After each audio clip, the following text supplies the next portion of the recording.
there is a general perception of what high performers are and what high performance is, and um, I look at it differently. And I'm sure I'm not the only one, but as you know, I listen to the High Performance podcast a lot, and people on that are being interviewed because they're generally considered to be high performers, and a lot of them, I feel, yes, they are performing highly. The outcome of their work, of their life, is a high level result, whether it's a gold medal or a World Cup win or what have you.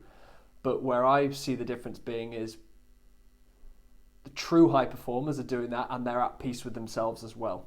If they didn't have that high level of performance, that validation, they would still be happy. They would still be living a fulfilled life. And a lot of the people who I perceive to be performing highly, like Eddie Hearn, for example, I heard him interviewed. He in my opinion, he sounds like he's so fear-based. He's coming from a position of fear, like I need to prove myself. I need to prove myself to my dad, etc., etc. So for me, high performance comes down to, yes, you can achieve these things, you can live like this, but it's a byproduct of being at peace with yourself. It's a byproduct of being genuinely comfortable and happy in yourself.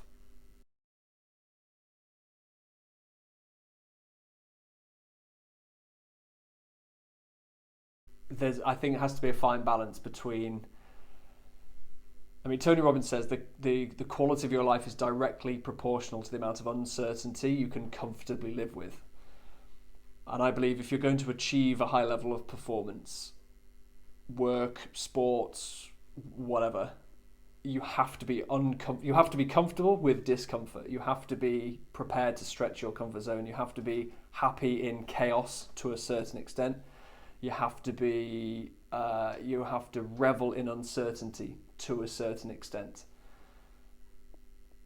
That doesn't mean you can't be comfortable with yourself. In fact, I'm almost certain the more comfortable you are in yourself, the more you can deal with uncertainty in the external world, because that bucket of certainty is filled internally, so you don't need it as much externally. In my experience, the people who need comfort in their external elements, in terms of the amount of money they have in the bank, or their relationship, or where they live, or their job, they are the least certain a lot of times in themselves. That's why they need those things as crutches.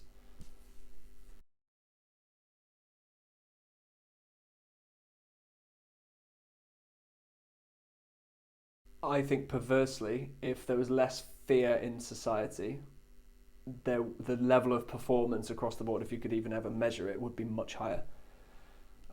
I think the level of performance would be higher because people would feel more comfortable, they would be more at peace, they would be more aligned, and then there's more energy then to put towards giving back, to making an impact. When we're at peace with ourselves, we operate at a higher level energetically, which means we can achieve more. In inverted commas, we can push ourselves more. So I believe that if fear was removed, the fear of the need to show up in a certain way or achieve a certain amount, then the performance level across society as a whole would actually increase.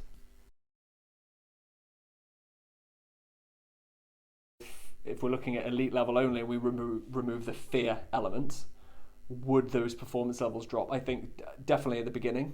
I think the whole of the way that the performance industry is built a lot on a reliance on that fear being a driving factor for people.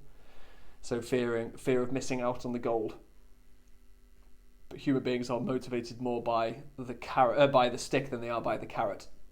So if the fear wasn't there, then yeah, initially the performance level of the higher level people, the elite, would probably drop. But I think once the industry or that sort of element of society was redesigned or tweaked around actually helping people perform based out of abundance and love rather than fear and scarcity, then I think there would just be a new norm and like a new level, so to speak.